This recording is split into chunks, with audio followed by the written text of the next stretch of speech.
thank you for showing up today and ready for our talk about esports. This is going to be quite a significant learning curve for me today.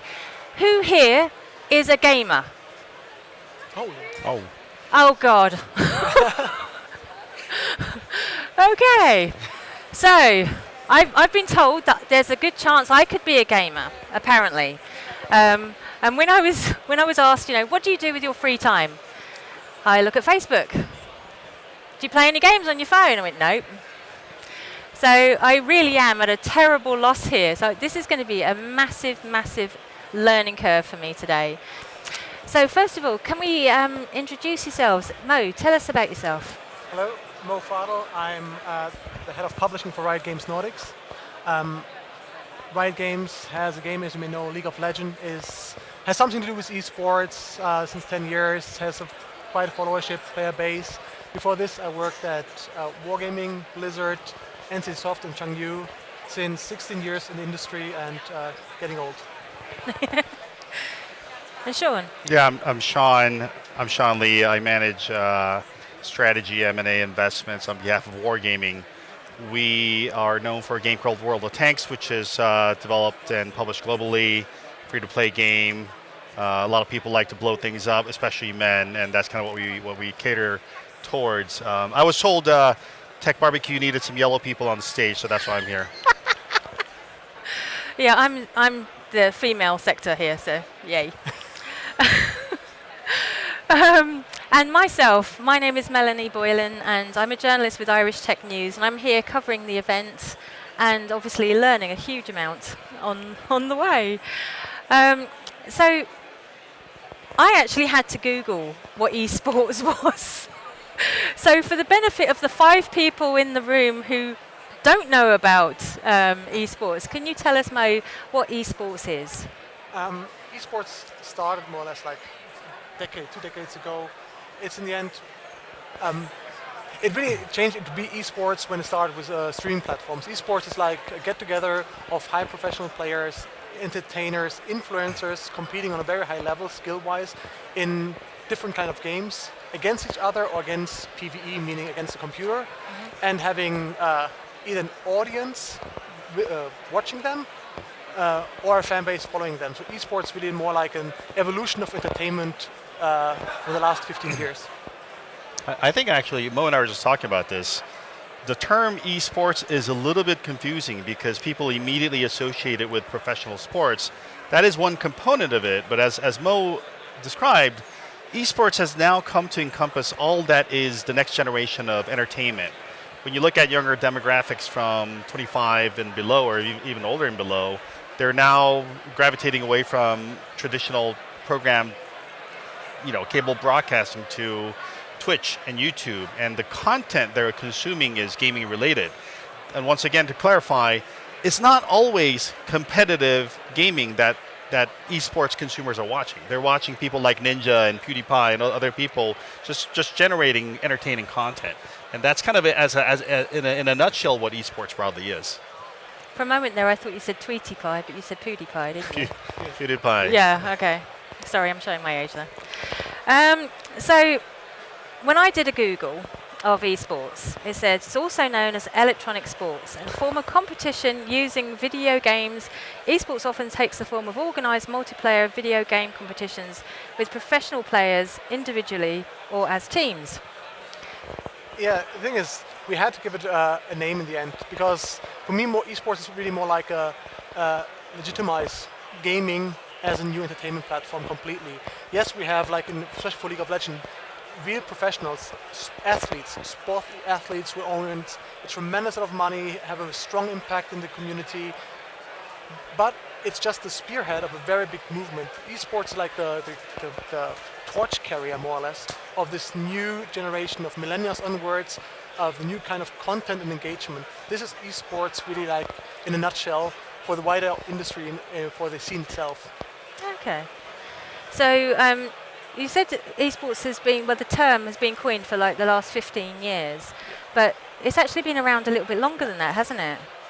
Yeah, Galactic Yeah, Space Wars. Exactly. I think you're. Yeah, I mean, people were competitive with video games ever since there were video games. When there were Pac-Man or Galaga, people were still competing in the local arcades for the leaderboard that was literally residing on the local arcade machine. So, competitive form of video gaming has been around for ever since the beginning of games. Yeah. But as you know, over the past, starting 2 decades ago, it really fleshed out into a sizable industry, and you guys have all probably seen the numbers around the double-digit growth and the number of eyeballs that are generally on esports, and that's probably why some of you guys are here to try to figure out what can we capture in that opportunity.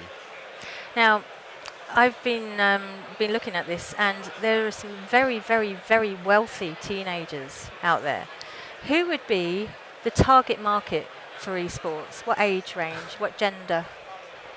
So it's a bit tricky because esports doesn't have really a target market. If you look for anyone millennials onwards, Generation X, Z, A now as well, it's more the platform you're on. It's like the platform you play and the platform you digest your content on, like Twitch, YouTube, Facebook, Azubu. There's so many. Mixer now, so many streaming platforms which become your day-to-day engagement tool for millennials onwards, where they get their content from. They don't watch traditional TV anymore or engage in traditional entertainment as it is. So esports is really like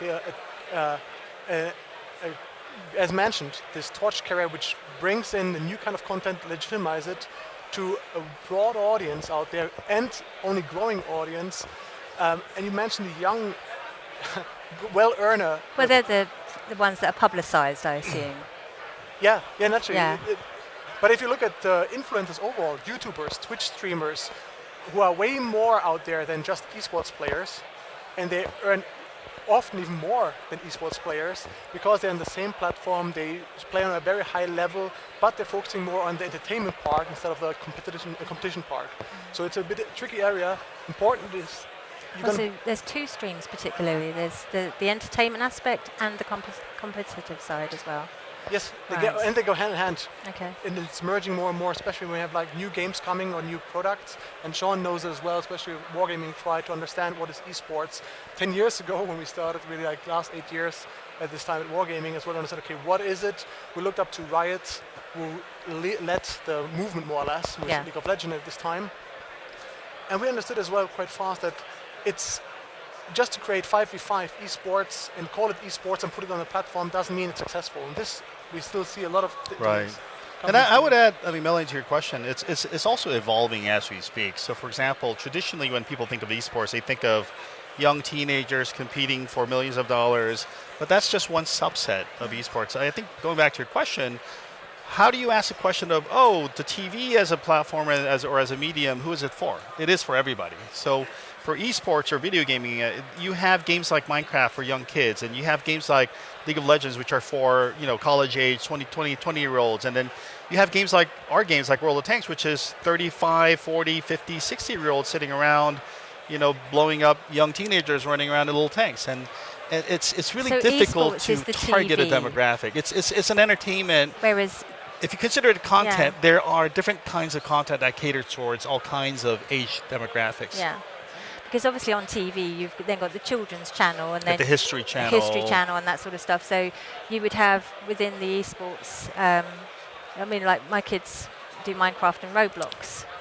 And I think they're pretty good, but, that's just me, But, I've not seen anything else. I've watched my husband use Call of Duty before, which looks quite good fun.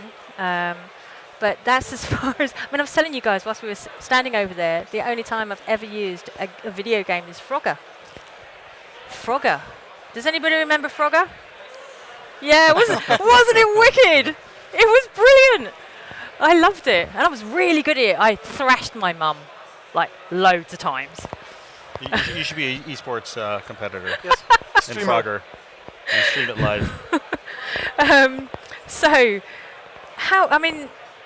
We only hear about the ones that actually catch the public imagination by making it big.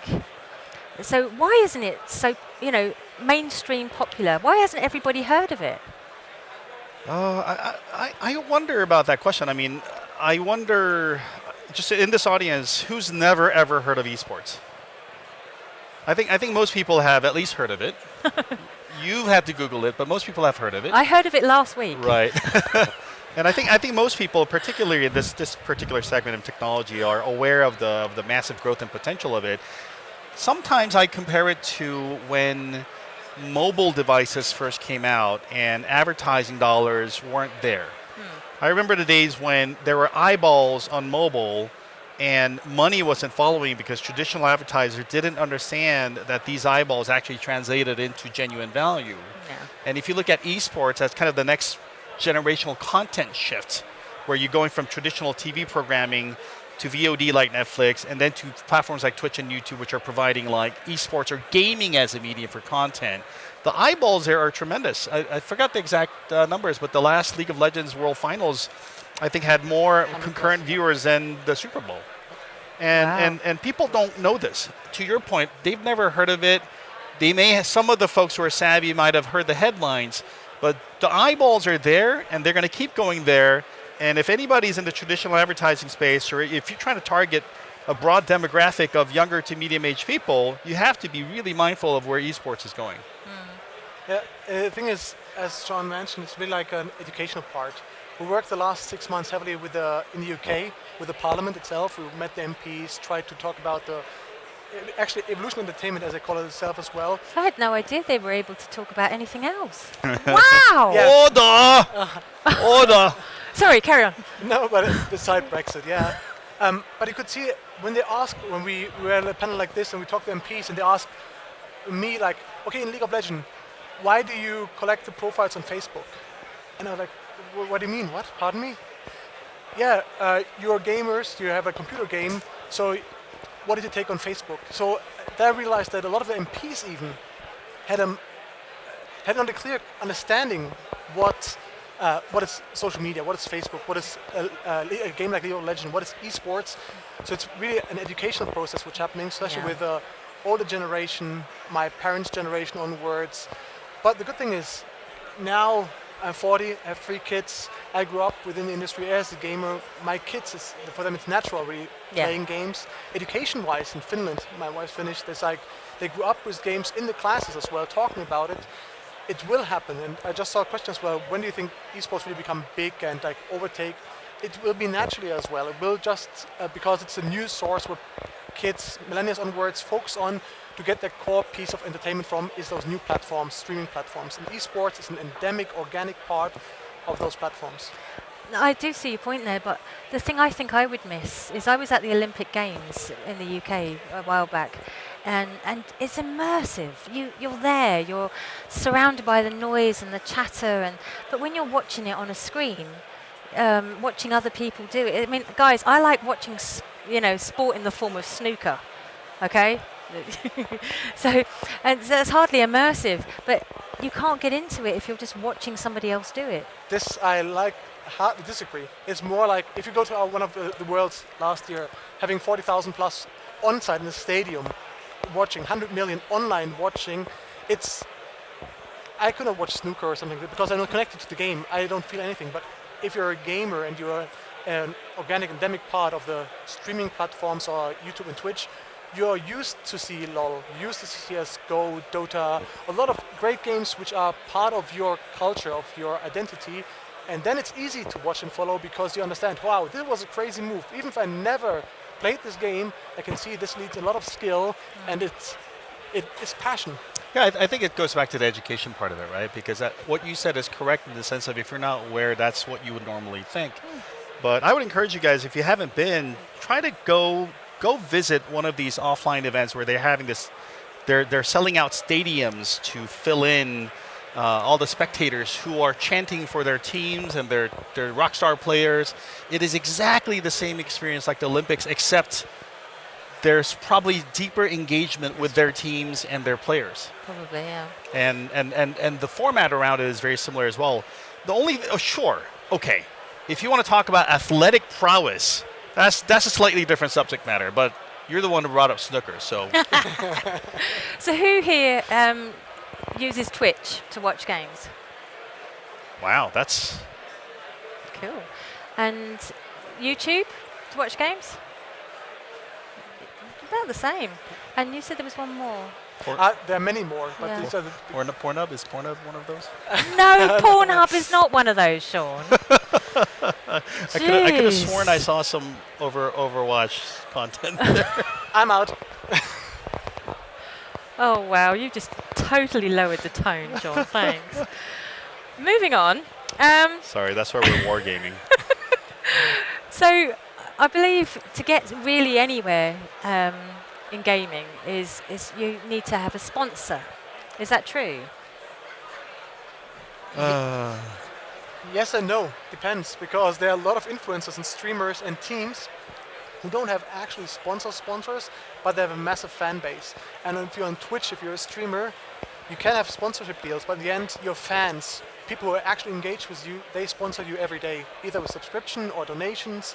So it's a beautiful concept, like free to play, it's free to view content. When you like it, you pay for it. And this is more like the new movement. You don't need a sponsor, you need to be engaging, entertaining, and relevant. Right. In a way, those new platforms like Twitch and whatnot, they offer, in a bizarre way, it is crowdfunding. Yeah. Like you represent the product, and the crowd funds you. So you don't necessarily need the traditional model of sponsorship, although the sponsors do chase people who have influence. Right, so it's the other way around, Right. rather. Okay, right. And so, because a lot of these questions here are saying, why isn't it big enough? Why haven't you grown? Why haven't you? Is there a way of maybe cross-channeling your promotion? And I mean, I'm on Facebook constantly. I've never been delivered an ad talking about esports. Facebook is quite good in ad targeting as well. So if you're not the target audience or interest, Also, I'm not a target audience, so it's not for everybody. yeah, and it's true. In the end, it's naturally, if I watch a lot of VODs of now, example, World of Warcraft Classic came out again. Now they launched new, and I see now a lot of promo, ad performance, everything popping up on my screen on this game because right now I'm into it at the same time. TFT, the same. TFT from League of Legends, a mode which became very big over the last few weeks. Suddenly I get a lot of recommendations from videos on YouTube around this kind of game. So it really suits right now what your interests are. If you like snooker, talk about it, search it twice, and you will get a lot of snooker ads. Yeah. So if I start clicking on some esports things, do you reckon I'll start getting targeted these ads? Well, it's just purely algorithmic, right? Yeah. So that's what it is. But I think going back to your question about not being a target audience, I think everybody is potentially target audience for game developers like ourselves. We would love everybody to go out and play games. A lot of our customers play games with their children together because it's fairly non-violent, as funny as that may sound. But yeah, everybody's a target audience, but how the social platforms work is they're algorithmic driven. So. Yeah. Well, I've uploaded Twitch, so I'm going to give this a fair go. And I may even let you guys know in like a month or so's time, see if I'm hooked. We want to see you start streaming. Me streaming? Frogger streaming is going to be the next big thing. Okay, who's going to follow my Frogger channel? Oh my God, really? You already have cool. five subscribers right there. Wicked, I'm doing it. Okay, so we've got a few questions here from the crowd. Do you think esports will eventually get more attention, become more popular than traditional sports? I think I find that hard to believe. Oh, we passed it already, yeah. Oh, did we? Okay, I was obviously not Depends listening. which kind of sports naturally, when, and which demographics you're talking about. But there are, again, depends what you describe as esports. But we have now the World's example event from League of Legends, where we have 100 million viewers, and we have like the craziest engagement of the community, engaging with the players, with the fans, with the teams. So I would say in the next 5 to 10 years, I would not be surprised if esports is going to be the main sport. Yeah, I think the other part of that question is what you were just addressing is, in the future, are we going to see kids not playing like football and basketball, and they're just going to be playing games? And that's not a world I would love to see. No, me neither. But I think it's also, when we look back 50 years, 100 years, 150 years, what were people playing as sports? And there's constant evolution of what sports means. And it is not difficult to imagine a future world where a bigger portion of what we traditionally deem sports is esports or digital. I mean, for a long time, even 100 years ago, the kids were playing outside, but then they would also play indoor games like checkers or, board games and that sort of stuff. And that doesn't make them less able to be playing outside and interactive and social, and nobody said anything, oh, they're all going to become brain dead morons because they're doing that. So I don't think for a moment that that's going to be the case either. I mean, one of the reasons why I don't do esports, I suppose, is I don't have the best hand-eye coordination in the world. So, people would be faster than me. So we all have to go with our strengths. But there are a lot of different games. So that's a good thing about gaming as well. There are games which suits any kind of play style, like strategic thinkers, slow players. It's more, there is not like, that's the beauty about esports. It's not about boundaries, politics, religion. It's not about this. It's actually about gaming community coming together with the games they love, with the players and fans they engage with. And there is a pot out there for everyone, I believe. So this question here from Bastian. So what's your take on how to increase monetization on the average esports consumer? It's 10 times lower than the average traditional sports consumer. Yes. Interesting figures. Again, easiest way for me personally, I think, is to wait. Because consumers will age, their spending habits will increase. When you're talking to a 20-year-old lady or gentleman, a student, when they're 30, they have a higher spending behavior, more money to spend, naturally. And it's the same thing I talked about in terms of advertising spending being slow to reflect the realities of the eyeballs on mobile platform. And esports as well, it's a fairly new segment and genre. It's a transitionary phase, and already real time we can see advertisers amping up their spending on esports audience as we speak. So, as Mo said, there is a lag, and we're going to see that catch up. And more players in the space of esports are going to employ whether methods from traditional sports or others, like selling jerseys, tickets to events, et cetera. Those are all coming, and it's going to catch up as it rightly should. Now, the imagination that goes into these games in the first place, and the developers behind it, how hard is it to get into developing the games to bring it to the fresh audience? Oh, that's a different subject matter. Don't come into gaming. It's super hard. So if you have any thoughts about doing that, don't come. There's already enough of us in this space. It's very difficult. I think that's all I can say. At Wargaming, we have a saying. By definition, game development is 100% failure. Okay. It's just a reflection of how difficult it is to have a success in the space. The last 2 years, I talked with a lot of indie game companies and developers and asking me, hey, we want to be an esports game. What is the secret formula? It's important everyone understand there is no secret formula. First of all, if you want to make a game which is fun, accessible, it's entertaining for the players to play and to watch, and don't try to make an esports. Same, we talked with La Liga a year ago. I talked with their chief marketing officer, and they said, hey, we want to be in esports. And said, do you want to be in esports as traditional sports, it's like the Bundesliga or Premiership, La Liga, the very big football league, or do you want to be on those platforms? It's very important just to say we want to be in esports, so we are on Twitch, example-wise. So yeah, you can buy a team or you can fund a team to play games, or you look what your audience who would be on this platform want. If I'm a gamer and I'm on Twitch, but I'm a football fan, don't try to create an artificial esports environment. Create an app or something which is relevant for your audience on the Twitch platforms to bring your product, which they love, to them instead try to create something different. So just to say, hey, we want to be esports because then we're in the spotlight is 100% the wrong approach. Right. That actually does make a lot more sense doing it that way, because you develop your own sort of following through it, and people bring you to esports rather than the other way around. Ideally, yeah. Yeah. Okay. Well, I've got an idea of what you guys do. You develop strategies in getting people out there. Can you explain how you do that? Oh, that's a hard one. But one of the things, at least for us, and maybe this is a reflection of TechBBQ, the video game industry tends to be quite communal in terms of how we interact with our peers in the industry. So I think because of the nature of the subject matter of our industry is really all about fun and entertainment, we find it easier to work together with our peers and competitors in the industry. And so for us, there's a big focus on the overall growth of the pie. So we want more old Frogger players to convert to the newer games that we make. We want everybody to be playing more and more games. That's number one. And number two is kind of the specific efforts we're making behind esports as an example. Like if 10 years ago we used to put together a really poor quality offline event in some local roller skating venue, now we're putting together really high production value events in O2 Stadium, for example.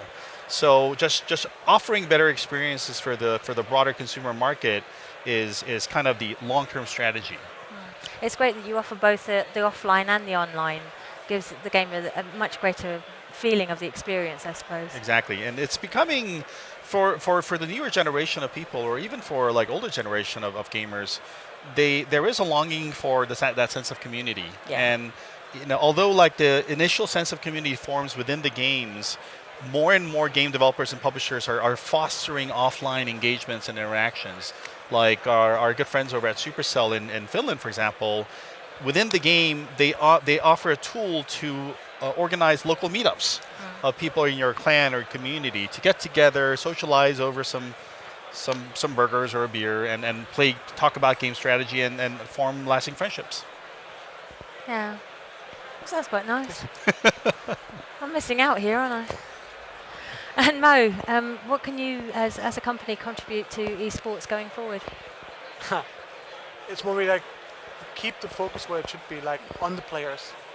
This is most important. This is like our North Star. Focus what's right for the players, communicate, understand, and don't be afraid to admit mistakes and change. This is crucial, because now I just saw a question around, hey, do we believe the Korean model for esports will go worldwide? Something as well. We should step away from trying to frame something. This is esports. Esports has to be like this, or gaming has to be like this. To give it like this, it's human nature. Yeah. We want to give it a face, a picture.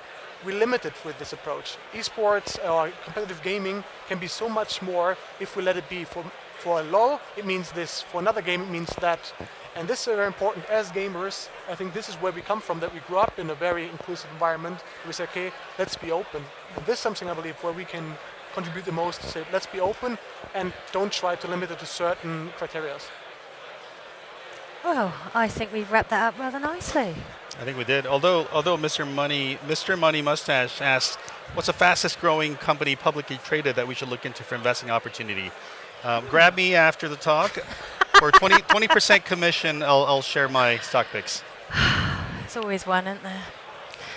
Well, thank you very much for your time, Sean and Mo. I really appreciate you making it along today. I hope you enjoyed the conversation. And if you've got any questions for these gents, or if you want to start following my Frogger channel, which will start imminently, you can find us afterwards. Thank you. Thank you. Thank you, guys. That was super interesting.